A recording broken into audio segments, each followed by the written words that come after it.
Buenos días, qué gusto estar con ustedes acá. Feliz de compartir de este tema sobre un paralelo sobre qué tan sabios somos cuando va pasando el tiempo o si nos quedamos con esa actitud un poco inmadura y juvenil al pasar de los años, porque como decías al principio, inevitablemente el tiempo pasa y nos hacemos más viejos, pero no con eso más maduros. Y si no maduramos, estamos perdiendo el tiempo en lo que estamos viviendo. Suena más bonito de pronto menos jóvenes, ¿no? Corrijo, menos jóvenes, no nos volvemos viejos. Pero no tiene nada de malo ser viejo. Es que mucho parte de eso, de que lo vemos como un castigo. Vemos como una carga el hecho de que pase el tiempo y empezamos a sentir que eso nos empieza a frustrar. Y cuando vemos como una carga el paso del tiempo, es que empezamos a tener dificultades en nuestro desarrollo. Por eso el tema de poder establecer un paralelo en si mantenemos una actitud joven casi que inmadura o si estamos empezando a ser sabios y maduros. Una de las primeras cosas, por ejemplo, es el hecho de cómo manejamos los puntos de vista. Porque cuando una persona ya ha logrado cierto nivel de sabiduría o de madurez con el paso del tiempo, entiende que su punto de vista es uno y hay muchos otros más y no conflictúa con esos. Entiende que no es el dueño de la verdad absoluta. Cuando somos muy jóvenes y muy impetuosos, gracias a esa energía que cargamos en exceso, empezamos a pensar que nuestra verdad es nuestra única verdad y por eso cometemos demasiados errores cuando empezamos a vivir la vida, porque sentimos que como la verdad es nuestra, los papás nos están diciendo cosas por molestarnos o el jefe nos está molestando simplemente porque no sabe. Exactamente, exactamente. Cuando uno es joven, siente que la vida está a los pies de uno sin reconocer los puntos de vista de todos los demás. Y con eso nos quedamos ciegos ante una verdad que puede ser multidimensional. Y ahí es donde empezamos a tener muchos conflictos frente a cómo estamos realmente viviendo nuestra vida. Si podemos respetar lo de los demás o si nos quedamos simplemente pensando en el nuestro, ¿no? ¿Qué es lo que muchas veces nos pasa como sociedad? Hace poco hablaban ustedes del tema de ser buen ciudadano, de cómo portarme bien en los medios de transporte o cómo me mueva. Tiene que ver con eso. Muchas personas se quejan de todo lo que pasa, pero no son conscientes de todo lo que hacen para empeorar las cosas, Claro. ¿no? Nos quejamos del trancón, bueno, no saque el carro. No, Empecemos por ahí. Ay, es una contravía de 3 metros. Es contravía. Nadie me está viendo, ¿no? Nadie me- Entonces, Sí. son las 11 de la noche porque ¿qué pasa si me pasa un semáforo? Ese tipo de cosas son las que al no respetar los puntos de vista de los demás empezamos a tener muchos problemas. Y eso tiene que ver también con las creencias. Cuando somos jóvenes, nuestras creencias están arraigadas en lo que nos han dicho, en lo que nos han entregado y no nos las cuestionamos. Cuando logramos de alguna manera ser un poquito más sabios o un poquito más maduros, ponemos en tela de juicio todas las creencias que tenemos, lo cual es maravilloso, porque eso es un ejercicio intelectual muy importante. Si nosotros nos creemos todo lo que nos dicen como verdad absoluta, jamás vamos a poder avanzar, ¿no? Y es lo que nos ha pasado como sociedad muchas veces. Creemos que lo que nos dice un grupo de gente funciona para todos y nos quedamos en ese punto sin empezar a ver si realmente lo que nosotros creemos se ajusta a eso que estamos viviendo o necesitamos empezar a modificarlo. Crecer tiene que ver con eso, con que nuestras creencias se modifiquen. No podemos empezar nuestra vida creyendo algo y terminarla de la misma manera, porque quiere decir que no hemos vivido absolutamente nada, que no hemos aprendido absolutamente nada. Cuando niños creíamos en el ratón Pérez, ¿no? Sí. Hay quienes todavía creen en él, está maravilloso, pero hay un punto en el que las creencias empiezan a ser mucho más grandes y contrastantes y uno empieza a hacerse preguntas al respecto. Y cuando uno se pregunta es que realmente empieza a surgir cómo evolucionar en un tema o no. No podemos dar las verdades por hechas. ¿No crees también que de pronto ahora los niños o los jóvenes empiezan a cuestionar sus creencias desde más temprana edad? Digamos, ahorita todo se encuentra fácilmente en Internet. Entonces, un niño, cuando tiene acceso, no sé, desde los 8 o 10 años, con supervisión de sus padres tal vez, o con el control parental, es que se llama, Sí. bueno, puede llegar a buscar. ¿Será que existe esto? A mí me parece que es un riesgo, pero es maravilloso ese riesgo, porque permite cultivar la curiosidad que durante mucho tiempo se nos negó explorar. Y eso nos ha limitado demasiado como sociedad y como personas. Es un reto sobre todo para los padres, más que para los hijos, porque los hijos encuentran la información sin filtro y la empiezan a buscar por donde sea. Como padres, la historia es otra. porque tienen que ponerse a la par de esa velocidad para empezar a ver cómo van a brindar una respuesta que sea acorde a lo que están viviendo, a su sociedad, a su cultura, pero también que les sea funcional en unos años a ese jovencito o a ese niño, ¿no? Es un reto interesante, pero sí es muy importante que uno no dé las cosas por sentadas, porque cuando empezamos a creer que todo está escrito en piedra, nos hacemos esclavos de un montón de cosas que están ahí. Y muchas de esas creencias nos terminan por limitar, y eso lo hemos escuchado muchísimo, de las creencias limitantes, y nos llenan de miedo. Y el miedo es un arma de doble filo, que si estoy a este lado, se va a convertir en un freno. Y no voy a poder hacer absolutamente nada con mi vida. Pero si estoy de este lado, lo voy a poder ver como un motor. El miedo es una cosa absolutamente natural. Todos tenemos miedo. Sí. Sin embargo, ¿qué hacemos con él? Es lo que determina hacia qué punto de la vida vamos a ir. Una persona puede sentir mucho miedo y frenarse de hacer las cosas, frenarse de vivir su vida. No sé, le ofrecen una beca en el extranjero y le da miedo no estar con la mamá y con el papá. Es natural, los ama, no se quiere separar de ellos, pero va a dejar de vivir su vida. O puede decir, siento miedo, pero aún así me voy a motivar, voy a salir adelante y voy a ser el mejor alumno en esa beca para que mis papás se sientan orgullosos. Que en últimas es la deuda que tendría con ellos. Ser feliz con mi vida para que ellos se sientan orgullosos de mí. No simplemente quedarme al lado de ellos sin hacer absolutamente nada. Y así el miedo juega una dualidad muy grande que es natural en todos, que todos lo tenemos, pero ¿qué hacemos con él? Es lo que nos cambia. ¿Qué es en la cosa política? Este pedacito sí que lo utilizan. El pedacito del Absolutamente. miedo, en la cosa política. La cosa política nos llenan de temores y no nos permiten pensar, relajarnos y escoger bien a quién vamos a elegir. Totalmente. Es que las elecciones, la gran mayoría están basadas por el miedo. Si uno mira a los jóvenes, por ejemplo, que están en la casa viendo y en un rato se van para la universidad, yo estoy seguro que 6 o 7 de cada 10 tienen su carrera porque creen que esto les va a curar el miedo a no tener plata. Entonces estudian medicina porque es que me va a dar plata, pero termina siendo un médico mediocre al que no le va ningún paciente, entonces no puede tener plata. Es así de sencillo. Y eso se compagina con lo siguiente, que sería, ¿qué es más importante?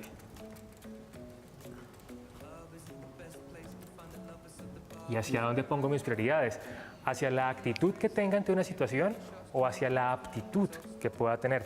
Entendiendo aptitud como el hecho de trabajar fortaleciendo una determinada área de conocimiento en un tema puntual con el que yo quiera trabajar. Y esto nos pasa mucho. Hay muchísima gente que es muy buena, que tiene muchos conocimientos, pero tiene cero actitud.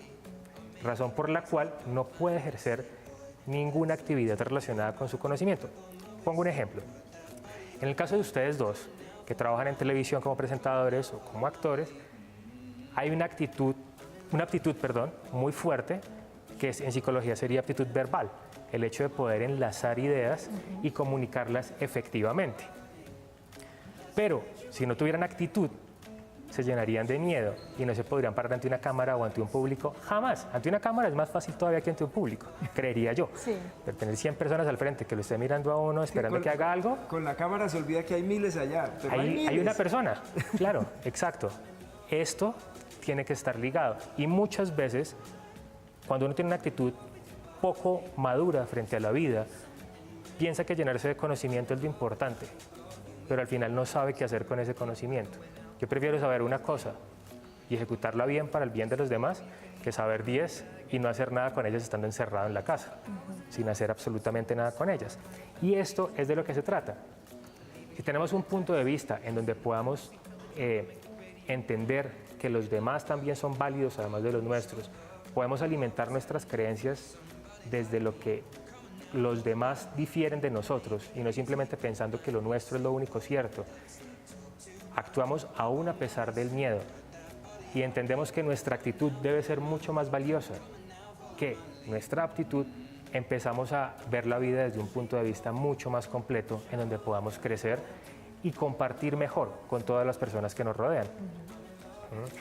Me Dime. quiero devolver un poquito para acá. No, es que estaba pensando en frases célebres. ahorita no recordaría rápidamente alguna, pero si uno quitara los nombres de ahí, la gente le pararía un poco más de bolas, pero a veces por las mismas creencias, como dependiendo de quién dice la frase, ya eso no leo, ese tipo no. Pero hay frases maravillosas de ateos, hay frases maravillosas de judíos, frases maravillosas del budismo, en fin, que a veces los nombres de esas personas que las dijeron no nos dejan, los autores no nos dejan confiar en eso que hemos leído.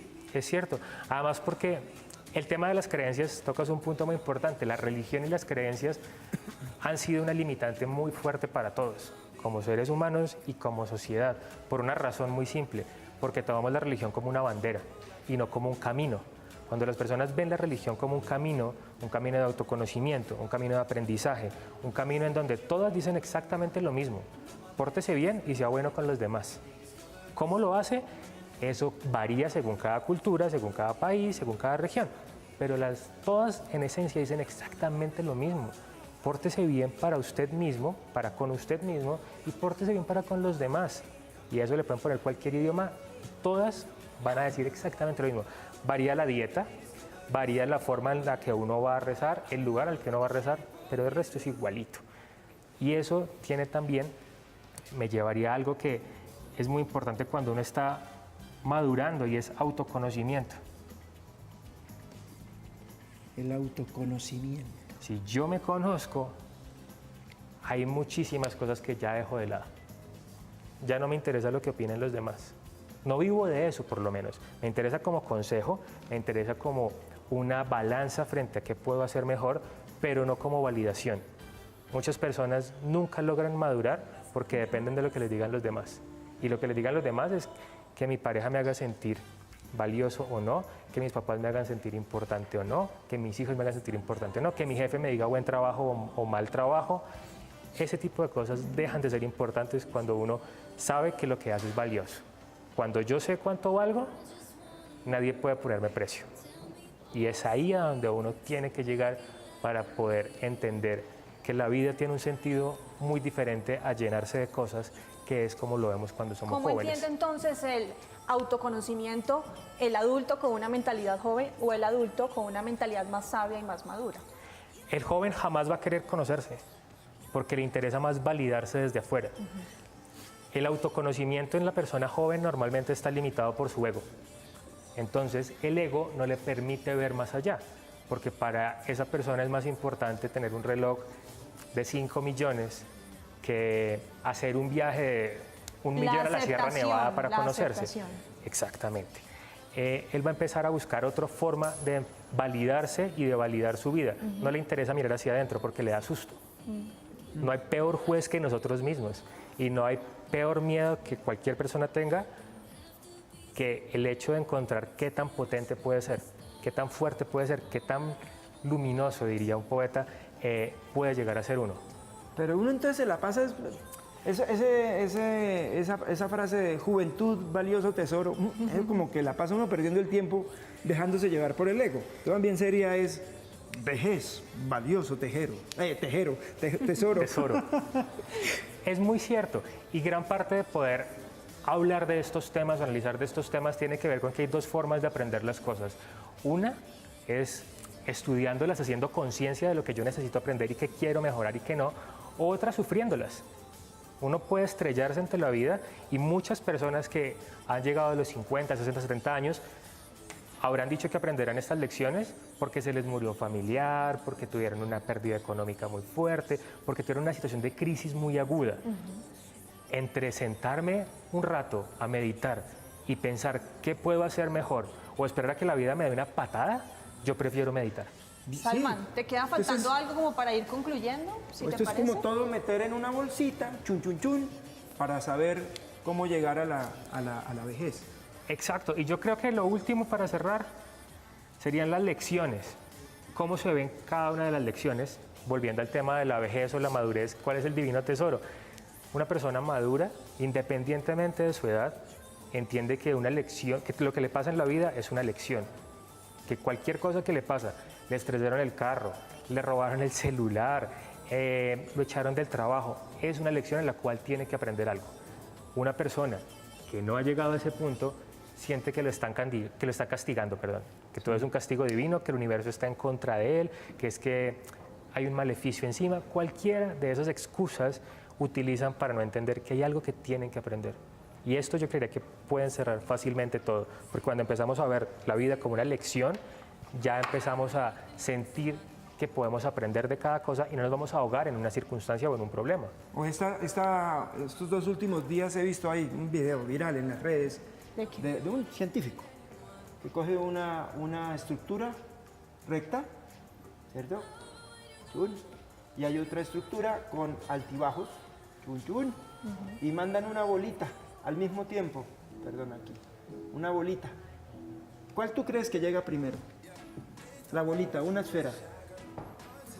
Mijita, de aquí hasta las 12:30. No, pues la recta es más rápida. La recta más rápida. Pues, aunque depende porque por aquí eso. tendría, por ejemplo, el impulso. Exacto. Y vuelve y tiene falso. impulso. Esta y vuelve no es, entonces yo creo que esta llega más exacto, rápido. llega más rápido esta. Entonces lo que él dice es todo lo que hemos estado hablando. La vida es un subir y bajar. La Una vida es montaña rusa. una montaña rusa. Y esa montaña rusa nos hace llegar más rápido al otro lado. En vez de que todo tan facilito para llegar y es más demorado. Si no hay obstáculos. Y más aburrido. Y no vamos a lograr aprender absolutamente nada y tampoco desarrollar todo el potencial que tenemos. Hay gente que se la pasa repitiendo el mismo día una y otra vez, y a eso se atreven a llamarle vida.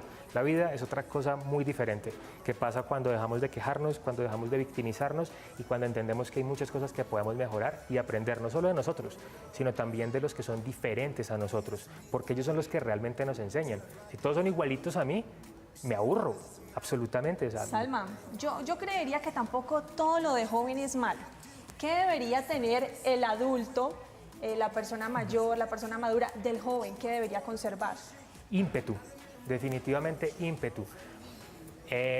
Hablo de maduro sin importar la edad, pero muchas personas que son viejas, que tienen muchos años, se han limitado por sus creencias. Sienten que lo que creen es lo único que es cierto y no se atreven a cambiar. Hay personas que se pierden una oportunidad maravillosa, por ejemplo, de conectarse con el mundo, porque es que tengo más de 50 años y no abro una cuenta de Twitter. ¿Eso para qué? Cuando se pierden una posibilidad fundamental de estar conectados con la gente. Ese tipo de cosas, dejarse frenar por el miedo y las creencias es limitante y es un limitante muy serio.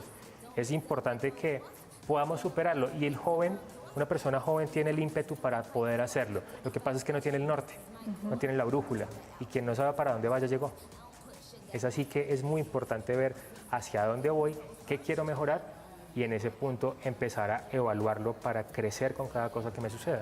Así es. Pues Alma, muchísimas gracias por habernos ilustrado sobre este tema. Recordemos a los televidentes tu cuenta verificada de Twitter.